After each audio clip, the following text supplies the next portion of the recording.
Señores ministros de la Corte, señores gobernadores, señores diputados y senadores nacionales, presidentes y dignatarios extranjeros, argentinos. Hoy comienza una nueva era en Argentina.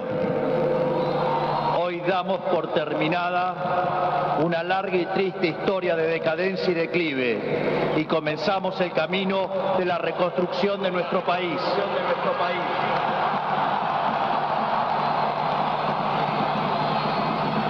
Los argentinos, de manera contundente, han expresado una voluntad de cambio que ya no tiene retorno. No hay vuelta atrás. Hoy enterramos décadas de fracaso, peleas intestinas y disputas sin sentido. Peleas que lo único que han logrado es destruir nuestro querido país y dejarnos en la ruina. Hoy comienza una nueva era en Argentina, una era de paz y prosperidad, una era de crecimiento y desarrollo, una era de libertad y progreso. Hace 200 años, un grupo de ciudadanos argentinos reunidos en San Miguel de Tucumán le dijeron al mundo que las Provincias Unidas del Río de la Plata no eran más una colonia española y que a partir de ese histórico momento seríamos una nación libre y soberana. Durante décadas nos enfrentamos en disputas internas acerca de cuál debía ser la forma institucional que nuestro país necesitaba. En 1853, luego de 40 años de haber declarado la independencia, bajo el auspicio de un pequeño grupo de jóvenes idealistas que hoy conocemos como la generación del 37, decidimos como pueblo abrazar las ideas de la libertad.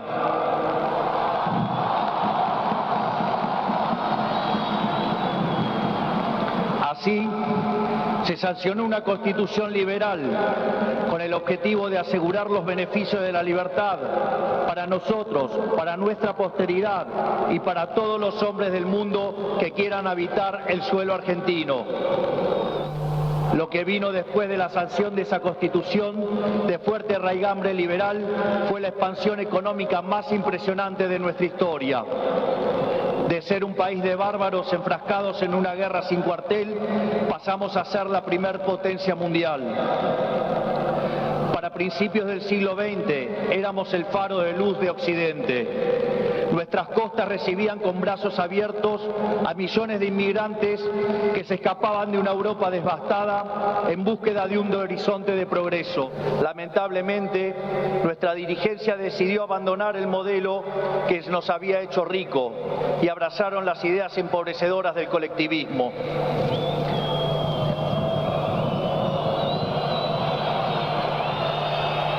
Durante más de 100 años, los políticos han insistido en defender un modelo que lo único que genera es pobreza, estancamiento y miseria. Un modelo que considera que los ciudadanos estamos para servir a la política y no que la política existe para servir a los ciudadanos.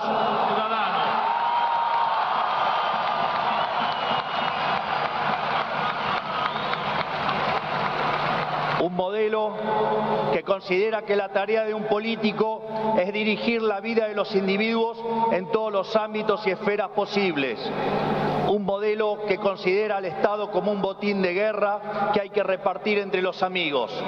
Señores, ese modelo ha fracasado. Ha fracasado en todo el mundo, pero en especial ha fracasado en nuestro país.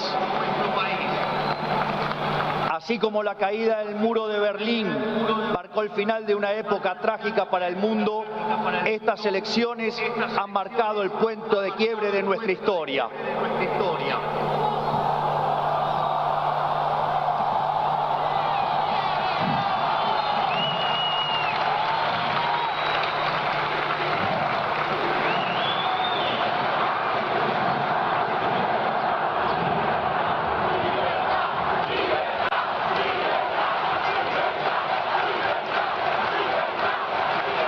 En estos días, mucho se ha hablado de la herencia que vamos a recibir. Dejen que sea muy claro en esto. Ningún gobierno ha recibido una herencia peor que la que estamos recibiendo nosotros.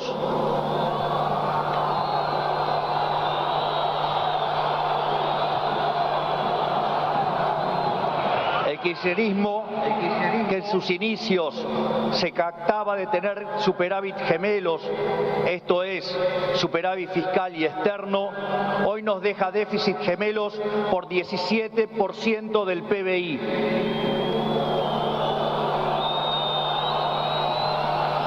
A su vez, de esos 17 puntos del PBI, 15 corresponden al déficit consolidado entre el Tesoro y el Banco Central. Por lo tanto, no existe solución viable en la que se evite atacar al déficit fiscal.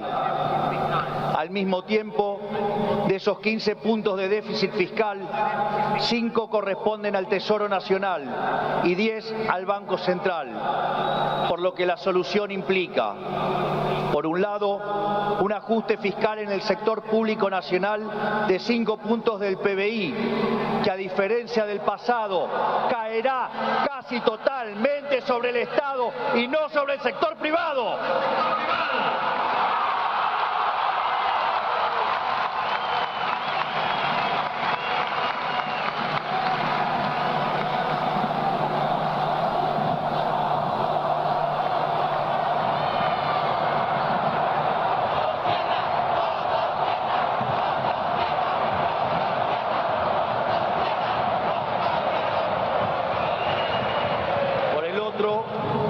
Es necesario limpiar los pasivos remunerados del Banco Central, los cuales son responsables de los 10 puntos de déficit del mismo.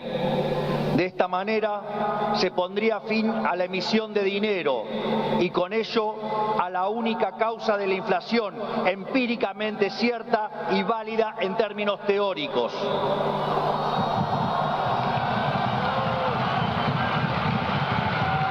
Sin embargo, dado que la política monetaria actúa con un rezago que oscila entre 18 a 24 meses, aun cuando hoy dejemos de emitir dinero, seguiremos pagando los costos del desmadre monetario del gobierno saliente.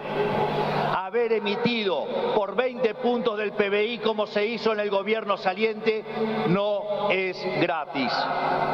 Lo vamos a pagar en inflación. A su vez, el cepo cambiario, otra herencia de este gobierno,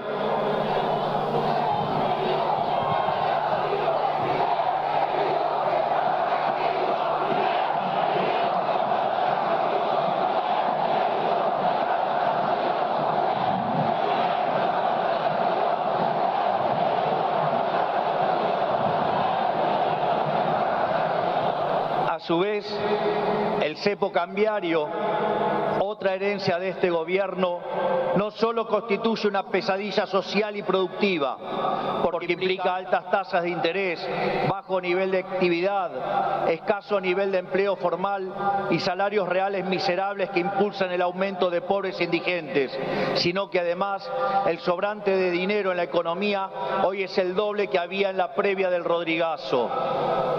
Para tener una idea de lo que eso implica, recordemos que el Rodrigazo multiplicó por 6 veces la tasa de inflación, por lo que un evento similar significaría multiplicar la tasa de inflación por 12 veces, y dado que la misma viene viajando a un ritmo del 300%, podríamos pasar a una tasa anual del 3.600. A su vez, tranquilos que no termina acá, la herencia sigue. A su vez, dada la situación de los pasivos remunerados del Banco Central, la cual es peor que la que había en la previa de la hiperinflación de Alfonsín, en muy poco tiempo se podría cuadruplicar la cantidad de dinero y con ello llevar a la inflación a niveles del 15.000% anual. Esta Esta es la herencia que nos dejan, una inflación plantada del 15.000% anual, la cual vamos a luchar contra uñas y dientes para erradicarla.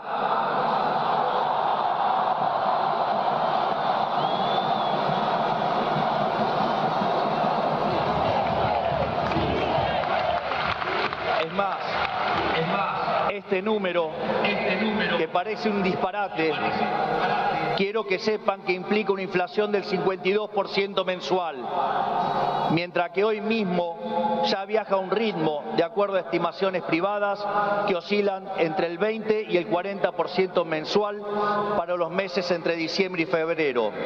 Esto es, el gobierno saliente nos ha dejado plantada una hiperinflación y es nuestra máxima prioridad hacer todos los esfuerzos posibles para evitar semejante catástrofe que llevaría a la pobreza por encima del 90% y la indigencia por encima del 50%.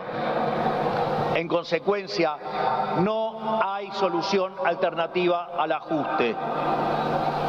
Por otra parte, la herencia no termina ahí, ya que los desequilibrios en tarifas son soles equiparables al desastre que dejó el kirchnerismo en el año 2015. En el plano cambiario, la brecha oscila entre el 150 y 200%, niveles también similares a los que teníamos en el Rodrigazo. A su vez, la deuda con importadores supera los 30.000 millones de dólares y las utilidades retenidas a las empresas extranjeras alcanzan los 10.000 millones de dólares. La deuda del Banco Central e YPF suman 25.000 millones de dólares y la deuda del Tesoro pendiente suma unos 35.000 millones de dólares adicionales. Esto es, la bomba en términos de deuda asciende a 100.000 millones de dólares que habrá que sumar a los cerca de 420.000 millones de dólares de deuda ya existente. Naturalmente, a estos problemas hay que sumarle también los vencimientos de deuda de este año, donde los vencimientos de deudas en pesos son equivalentes a 90.000 millones de dólares y 25.000 millones de dólares en moneda extranjera con organismos multilaterales de crédito. Sin embargo, con mercados financieros cerrados y el acuerdo con el FMI caído por los brutales incumplimientos del gobierno saliente, el rollover de deuda es por demás desafiante aún para el mítico cíclope. Como si todo esto fuera poco, esto transcurre en una economía que no crece desde el año 2011. Y en línea a lo anterior, el empleo formal en el sector privado se mantiene estancado en 6 millones de puestos de trabajo, llegando a la locura que el mismo es superado en un 33% por el empleo informal.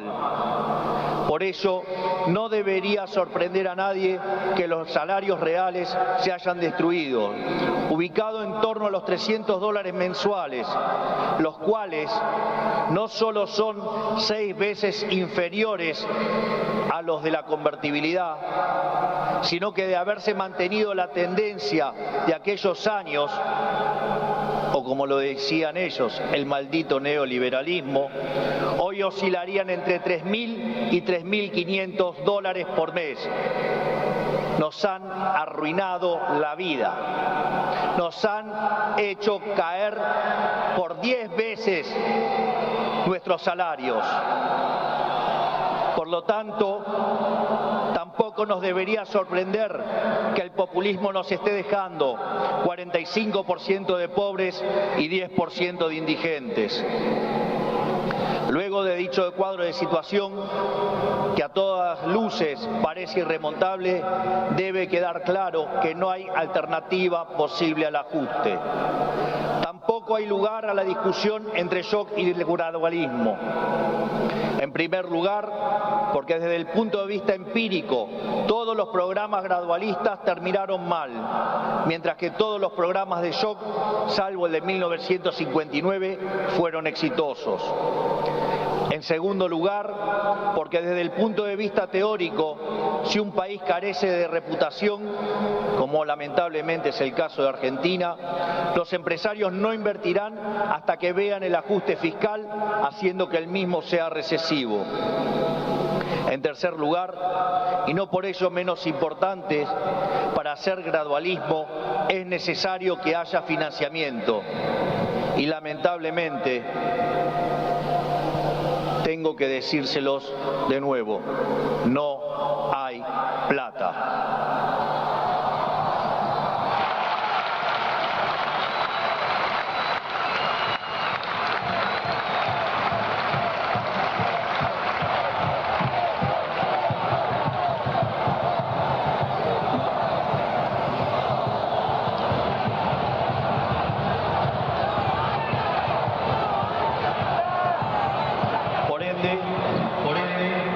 La conclusión es que no hay alternativa al ajuste y no hay alternativa al shock.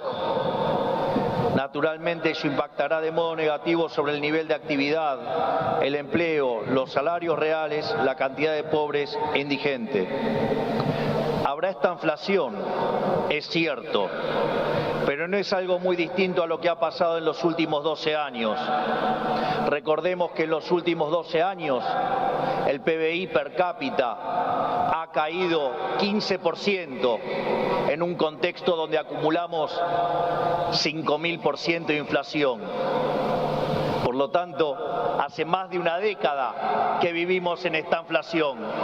Por lo tanto, este es el último mal trago para comenzar la reconstrucción de Argentina.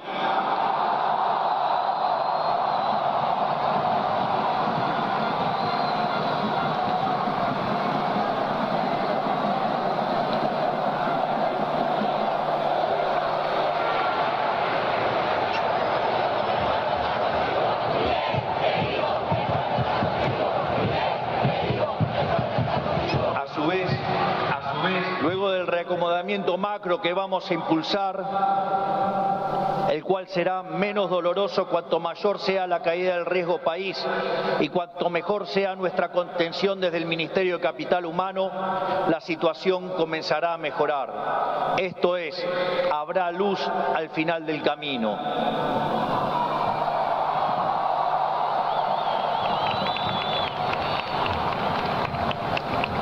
En el caso alternativo, progresista, cuya única fuente de financiamiento es la emisión de dinero, derivará en una hiperinflación que llevará al país a la peor crisis de su historia, sumado a que nos meterá en una espiral decadente que nos equiparará con la oscuridad de la Venezuela de Chávez y Maduro.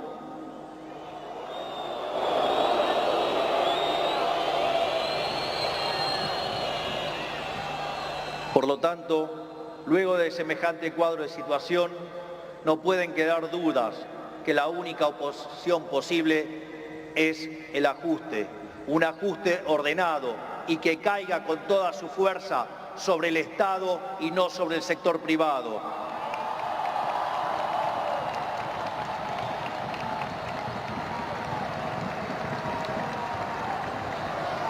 Sabemos que será duro, por eso quiero también traerles una frase sobresaliente de uno de los mejores presidentes de la historia argentina, que fue Julio Argentino Roca.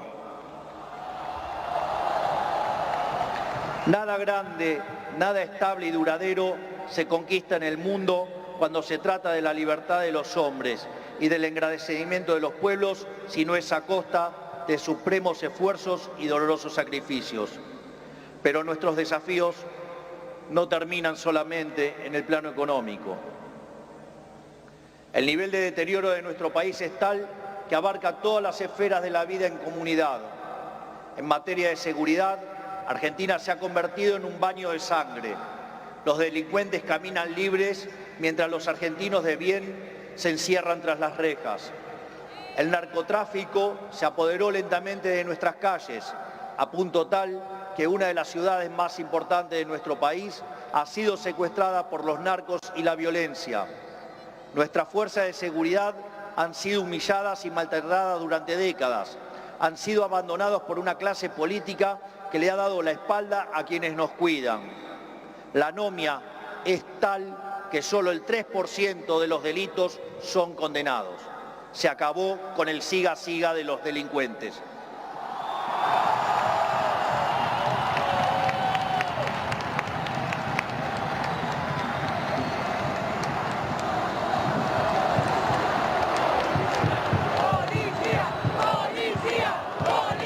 materia social, estamos recibiendo un país donde la mitad de la población es pobre, con el tejido social completamente roto.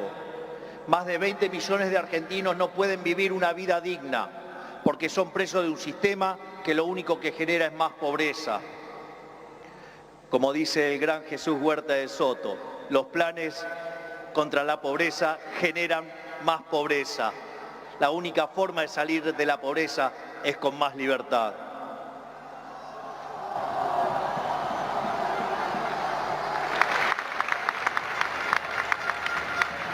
Al mismo tiempo, 6 millones de chicos hoy a la noche se irán a dormir con hambre, que caminan descalzos por la calle y otros que cayeron en la droga. Lo mismo ocurre en materia educativa. Para que tengan idea del deterioro que vivimos, solo el 16% de nuestros chicos se reciben en tiempo y forma en la escuela. Solo el 16%. Solo 16 de cada 100. Es decir, que el 84% de nuestros chicos no termina la escuela en tiempo y forma. A su vez, el 70% de los chicos que sí terminan la escuela no pueden resolver un problema de matemática básica o comprender un texto. De hecho, en las últimas evaluaciones PISA, la Argentina se encuentra en el puesto 66 de 81 y séptima en América Latina, siendo que Argentina fue el primer país en terminar con el alfabetismo en el mundo. Si se levantara Sarmiento y viera qué hicieron de la educación.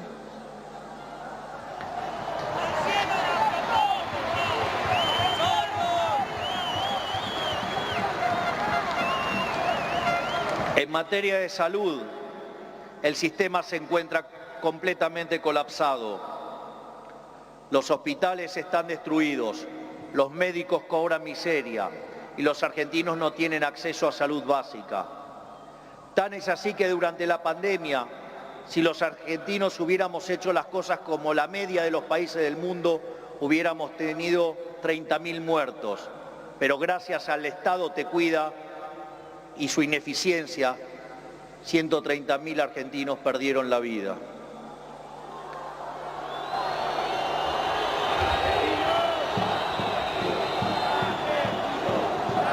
Ese es el estado presente del que los políticos tanto hablan, argumento que utilizan para justificar el aumento descomunal del gasto público que solo los beneficia a ellos. En todas las esferas, miren donde miren, la situación de la Argentina es de emergencia. Si miramos la infraestructura de nuestro país, la situación es la misma. Solo el 16% de nuestras rutas se encuentran asfaltadas y solo el 11% se encuentra en buen estado. Por eso, no es casualidad que mueran cerca de 15.000 argentinos por año en accidentes de tránsito. Lo que quiero graficar con todo esto es que la situación de la Argentina es crítica y de emergencia. No tenemos alternativas y tampoco tenemos tiempo. No tenemos margen para discusiones estériles. Nuestro país exige acción y una acción inmediata. La clase política deja un país al borde de la crisis más profunda de nuestra historia. Cada uno de ellos tendrá que hacerse cargo de su propia responsabilidad. No es tarea mía señalarlos. No buscamos ni deseamos las duras decisiones que habrá que tomar en las próximas semanas, pero lamentablemente no nos han dejado opción. Sin embargo, nuestro compromiso con los argentinos es inalterable. Vamos a tomar todas las decisiones necesarias para arreglar el problema que causaron 100 años de despilfarro de la clase política, aun cuando al principio sea duro.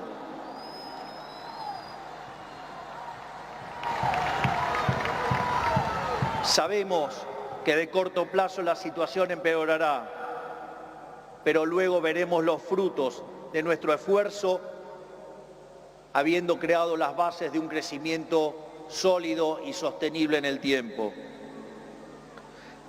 También sabemos que no todo está perdido. Los desafíos que tenemos son enormes, pero también lo es nuestra capacidad para superarlos. No va a ser fácil, 100 años de fracaso no se deshacen en un día. pero un día empieza y hoy es ese día.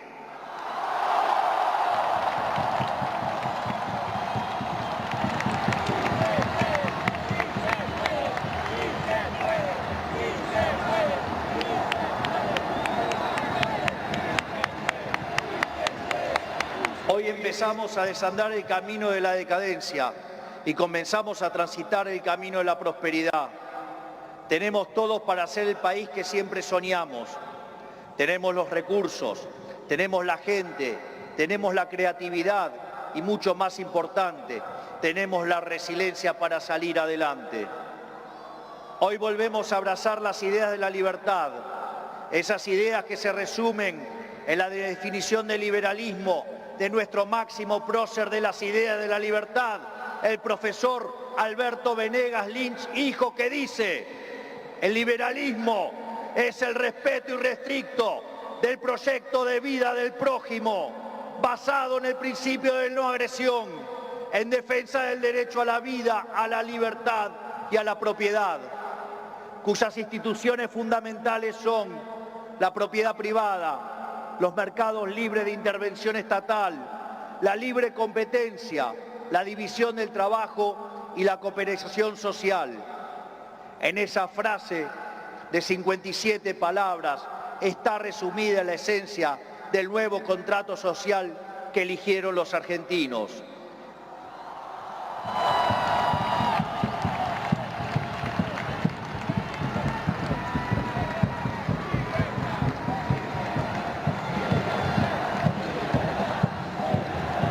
Este nuevo contrato social nos propone un país distinto, un país en el que el Estado no dirija nuestras vidas, sino que vele por nuestros derechos, un país en el que las hace, las paga.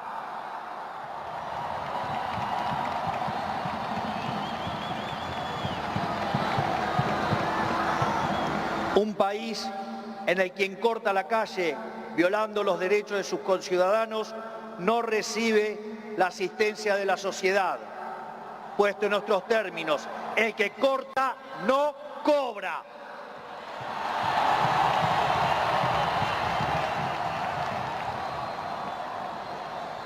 Un país que dentro de la ley permite todo, pero fuera de la ley no permite nada. Un país que contiene a quienes lo necesitan, pero no se deja extorsionar por aquellos que utilizan a quienes menos tienen para enriquecerse a ellos mismos.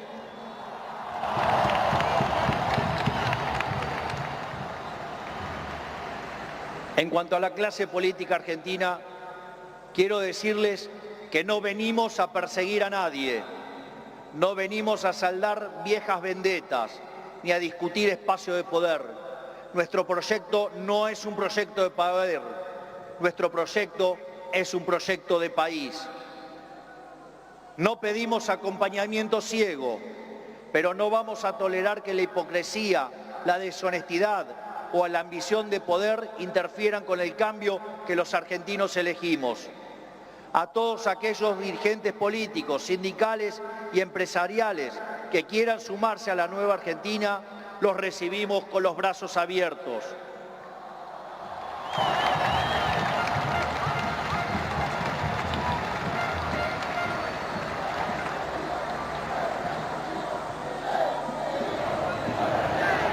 Así, no importa de dónde venga, no importa qué hayan hecho antes, lo único que importa es hacia dónde quieren ir.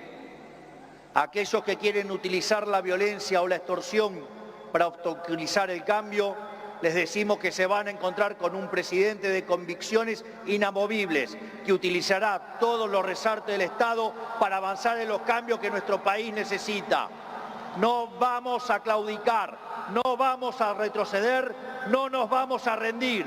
Vamos a avanzar con los cambios que el país necesita, porque estamos seguros que abrazar las ideas de la libertad es la única manera en la que podremos salir del pozo en el que nos han metido.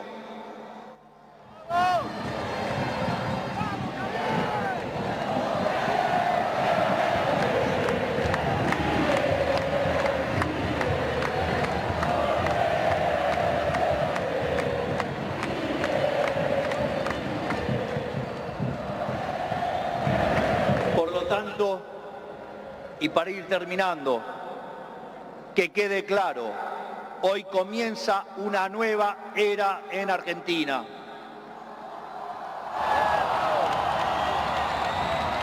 El desafío que tenemos por delante es titánico, pero la verdadera fortaleza de un pueblo se mide en cómo enfrenta los desafíos cuando se presentan.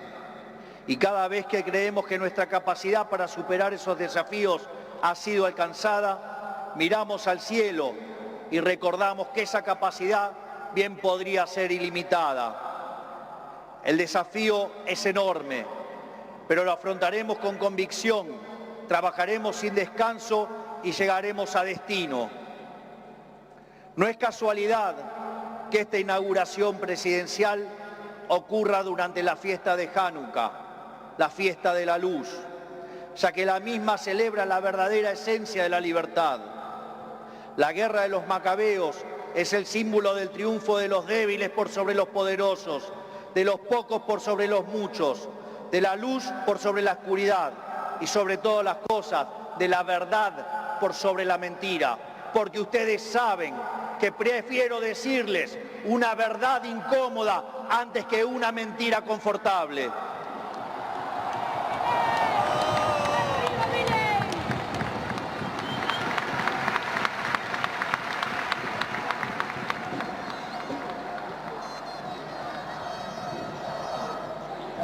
Estoy convencido de que vamos a salir adelante.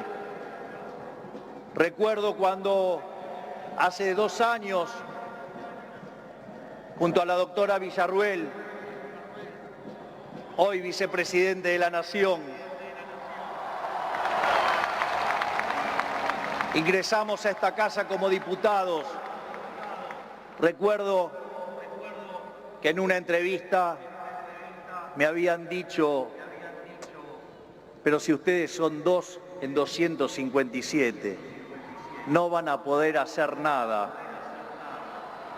Y también recuerdo que ese día la respuesta fue una cita del libro de Macabeos 3:19, que dice que la victoria en la batalla no depende de la cantidad de soldados, sino de las fuerzas que vienen del cielo.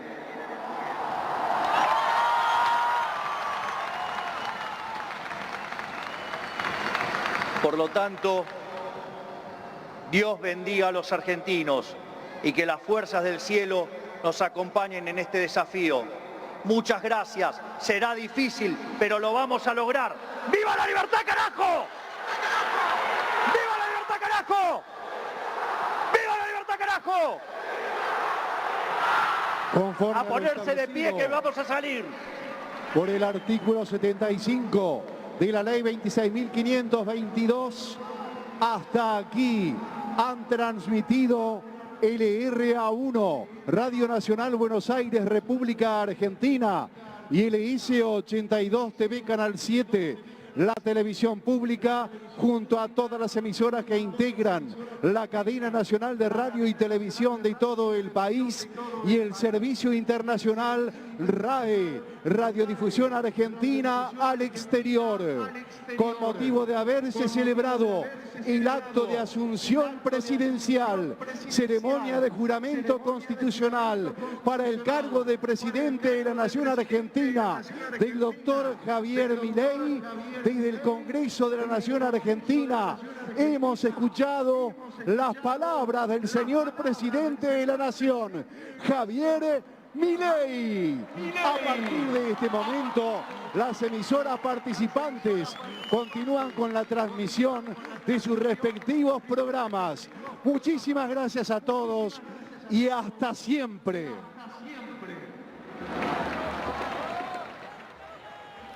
Puede haber un balance primero del